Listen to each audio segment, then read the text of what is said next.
चीन और भारत की कशीदगी एक बार फिर बढ़ने लगी। चीन में लद्दाख में तैनात दर्जनों भारतीय फौजी भड़का दिए गए। मोदी अपने होश व हवास खो बैठा। कश्मीर से 15,000 भारतीय फौजियों को लद्दाख में भेज दिया गया। चीन भी आपे से बाहर हो गया। PLA भारत में घुस गई। लद्दाख भारत के हाथ से निकल गया। मोदी सरकार की नींदें हराम हो गईं। चीन अपना हक लेने के लिए पूरी तैयारी से मैदान जंग में आ गया। एक तरफ कश्मीर और दूसरी तरफ लद्दाख। भारत के हाथों से दो अहम तरीन रियासतें जाने वाली हैं। चीन पाकिस्तान में मारे जाने वाले चीनियों का बदला ऐसे लेगा, भारत को यकीन भी ना आया। चीनी वजीर आजम और इमरान खान की टेलीफोनिक गुफ्तगू के असरात आने लगे। किसी भी वक्त चीनी फौजें फायर खोल देंगी। भारतीय खुफिया एजेंसी ने मोदी को खबर पहुंचा दी। लद्दाख में 100 चीनी ड्रोन्स ने भारतीय फौजियों के पसीने छुड़वा दिए। PLA और भारतीय फौजी फिर से आमने सामने। भारतीय गीदड़ों की एक बार फिर से जबरदस्त छितरोड़। वीडियो ने दुनिया भर में भारत का मजाक बना दिया। वीडियो में आपको बताएंगे कि लद्दाख में इस ताज़ा झड़प पर पाकिस्तान और चीन ने मिलकर भारत को सबक सिखाने का क्या प्लान बनाया है।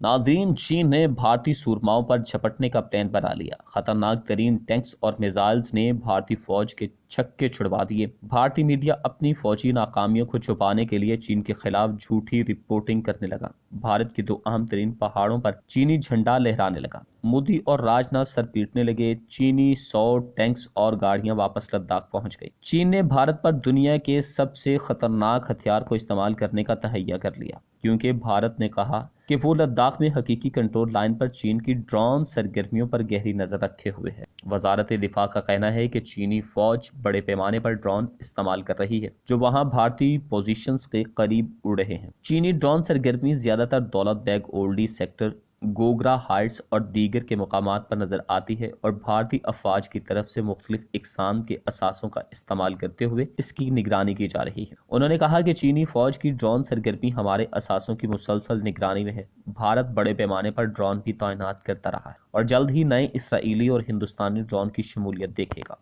मशरकी लद्दाख में लाइन ऑफ एक्चुअल कंट्रोल के करीब इलाकों में तिब्बती देहात के करीब फौजी कैंप बनाए गए हैं। ये कैंप कंक्रीट इमारतों का इस्तेमाल करते हुए बनाए गए हैं और इस इरादे को जाहिर करते हैं कि वो तवील अरसे तक फौजियों को तैनात करना चाहते। वादी गुलवान के तसादुम के बाद गुज़श्ता साल ही चीन की जानिब से काम शुरू हुआ था। उन्होंने कहा कि मौसम सरमा की जरूरियात को पूरा करने के लिए कई मकामात पर तामीराती काम अभी जारी। चीन ने अपनी कोई फौज वापस नहीं ली जो अप्रैल 2020 से भी तैनात थी, क्योंकि चीनी फौज हिंदुस्तानी सरहद के करीब फौजियों की तवील मुद्दती तैनाती पर काम कर रही है। चीनी फौज हिंदुस्तानी सरहद के करीब तिब्बती देहात के लिए सहूलियात की तामीर में भारी सरमायाकारी कर रही है, ताकि इन्हें दिफाई लाइन के तौर पर इस्तेमाल किया जा सके और इन्हें अपनी सफ़ों में शामिल होने के लिए भर्ती भी किया जा सके। नाज़रीन, भारत और चीन के माबैन लद्दाख पर मुहाज एक बार फिर से गर्म हो चुका है और भारत को शदीद मुश्किलात का सामना है। दोस्तों, इस वक्त भारत एक या दो नहीं बल्कि जंगी मैदान के साथ साथ सिफारती मुहाज पर भी मुतअद्दिद मुहाज पर फंस चुका है। हाल ही में भारतीय वज़ीर आज़म मोदी को अक़वाम मुत्तहिदा में भी काफ़ी नाकामी का सामना करना पड़ा। पाकिस्तान और तुर्की के हाथों बेइज्जती करवाई। आलमी मीडिया की जानिब से मौसूल होने वाली खबरें चीन को एक बार फिर जंग की पोजीशन में दिखाती हैं। इस हवाले से बैनुल अक़वामी मीडिया पर एक रिपोर्ट शाया की गई, जिसमें लद्दाख के मुहाज पर एक बार फिर से भारतीय फौज के इनकार की वजह से गर्म होने वाले मुहाज की तरफ इशारा किया गया है। इससे कबल दोनों ममालिक के माबैन मुतअद्दिद बार मुज़ाकरात के लिए बातचीत भी की जा चुकी है, लेकिन इसमें चीनी अफवाज ने भारत की शराइत मानने से इनकार कर दिया था। दोस्तों, अब सर्दियां गुजरने के बाद चीन ने एक बार फिर से भारत को लद्दाख पर टफ टाइम देने का फैसला किया है और अब की बार चीन किसी भी बड़ी कामयाबी के बगैर वापस नहीं जाएगा, क्योंकि चीन लद्दाख पर शुरू से अपना हक जता रहा है। हालात व वाक़यात भारत के लिए यकसर बदलते चले जा रहे हैं। उधर अफगान मुजाहिदीन भी भारत के खिलाफ नारा बुलंद करते हुए कश्मीर की जानिब पेश रफ्त करने वाले हैं और दूसरी जानिब भारतीय वज़ीर ख़ारजा के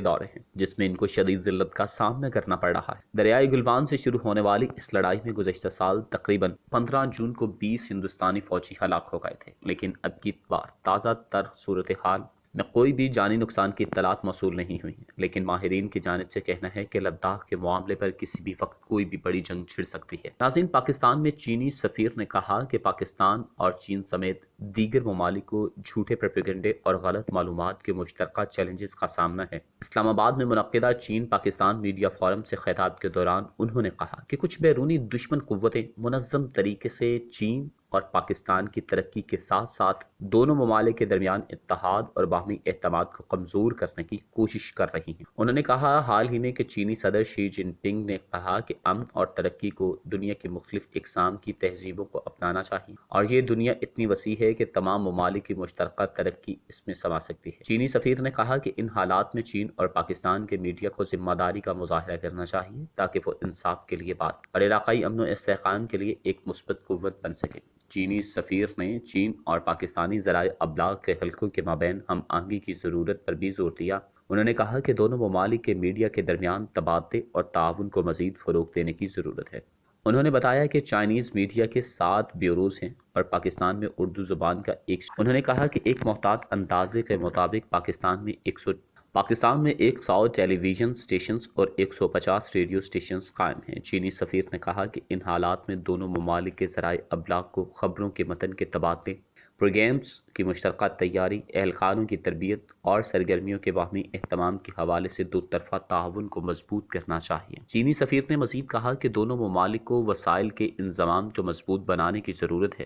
ان کا کہنا تھا کہ پاکستان میں 200 سے زائد چینی نجی کمپنیاں قائم، جبکہ سی پیک کے فریم ورک کے تحت یہ کمپنیاں مقامی ملازمین کے نقطہ نظر کے ذریعے چین پاکستان دوستی سے متعلق سچی کہانیاں فراہم کر سکتی ہیں۔ انہوں نے کہا کہ ہمیں عالمی سطح پر عوامی رائے کو استوار کرنے اور غلط خبروں کے پھیلاؤ کو روکنے کے لیے مل کر کام کرنا چاہیے۔ انہوں نے کہا کہ چین پاکستان دوستی دونوں ممالک کے مفادات اور علاقائی استحکام کی ضروریات پر پورا اترتی ہے۔ چینی سفیر نے مزید کہا کہ ہمیں بین الاقوامی مواصلات کے حربوں اور فن پر توجہ دینی چاہیے، بڑے مسائل پر بات کرنے کی اپنی صلاحیت کو بہتر بنانا چاہیے، افواہوں کی تردید کے لیے سرکاری پلیٹ فارم قائم کرنے کی کوشش کرنی چاہیے اور منفی عوامی رائے کا مشترکہ طور پر جواب دینا چاہیے۔ چین پاکستان دوستی سے متعلق سچی کہانیاں فراہم کر سکتی ہیں۔ انہوں نے کہا کہ ہمیں عالمی سطح پر عوامی رائے کو استوار کرنے اور غلط خبروں کے پھیلاؤ کو روکنے کے لیے مل کر کام کرنا چاہیے۔ انہوں نے کہا کہ چین پاکستان دوستی دونوں ممالک کے مفادات اور علاقائی استحکام کی ضروریات پر پورا اترتی ہے۔ چینی سفیر نے مزید کہا کہ ہمیں بین الاقوامی مواصلات کے حربوں اور فن پر توجہ دینی چاہیے، بڑے مسائل پر بات کرنے کی اپنی صلاحیت کو بہتر بنانا چاہیے،